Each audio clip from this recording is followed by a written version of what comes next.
সামনে বর্ষাকাল আসছে, সেই জন্য একটা কথা বলি। বেশ কিছু পেশেন্ট আসেন যে কানটা খুব মিসমিস করছে বা চুলকাচ্ছে বা একটা ইচিং ফিলিং হচ্ছে, তার সাথে পেশেন্ট বলছে কান দিয়ে একটু রসও পড়ছে।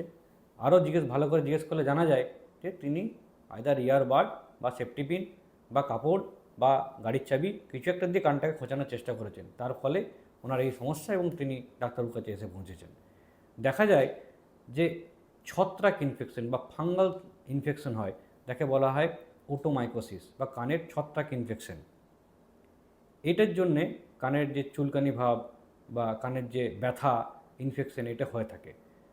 আমরা সবাইকে বলি যে কানের মধ্যে প্লিজ কিছু দেবেন না, কিছু দিলেই সেটি কিন্তু স্টেরাইল নয়, সেটা আনস্টেরাইল জিনিস দিচ্ছেন। আপনারা জানতে পারছেন না আপনার কানে কত দূর আপনি জিনিসটাকে ঢোকাচ্ছেন বা কোন কোন ওয়ালে এটা ইঞ্জুরি করতে পারে, এবং পর্দাতেও ইঞ্জুরি করতে পারে। সামনে বর্ষাকালে এটা বাড়ে, বিকজ বর্ষাকালে ফাঙ্গাল ইনফেকশন এমনিতেই শরীরে বাড়ে। যাদের ডায়াবেটিস তারা আরও সাবধান, তাদের কিন্তু এটার প্রবণতা আরও বেশি।